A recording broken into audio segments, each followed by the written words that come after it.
The Sturgis Motorcycle Museum and Hall of Fame got started in 2001 by a group of local citizens.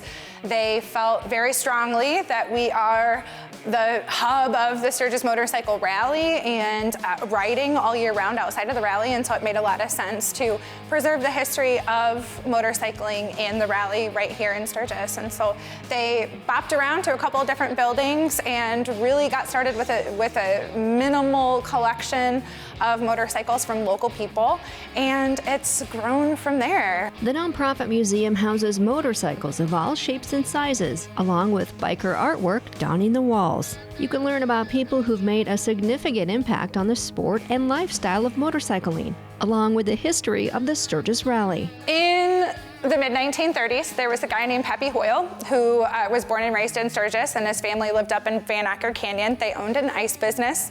He was into his 20s at the time, and just realized that with refrigerators becoming more and more popular in homes, he was going to need to reinvent himself soon as the ice business was dwindling, and he loved tinkering with things. And so he thought, I'll open an Indian motorcycle dealership in Sturgis.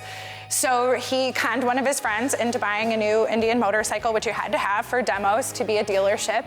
And he started his business. He got married to his wife, Pearl, in the mid-1930s.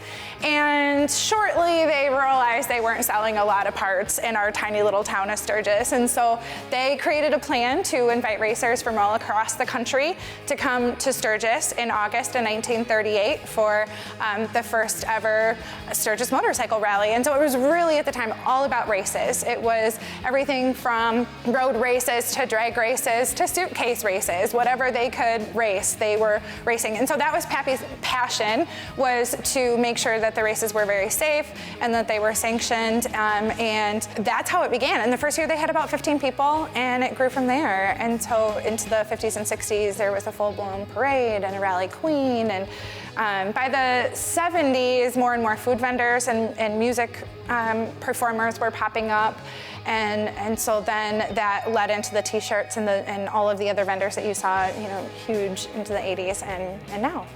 Thanks so much for being with us today. Feel free to stop by anytime. We're open 7 days a week from 10 to 4.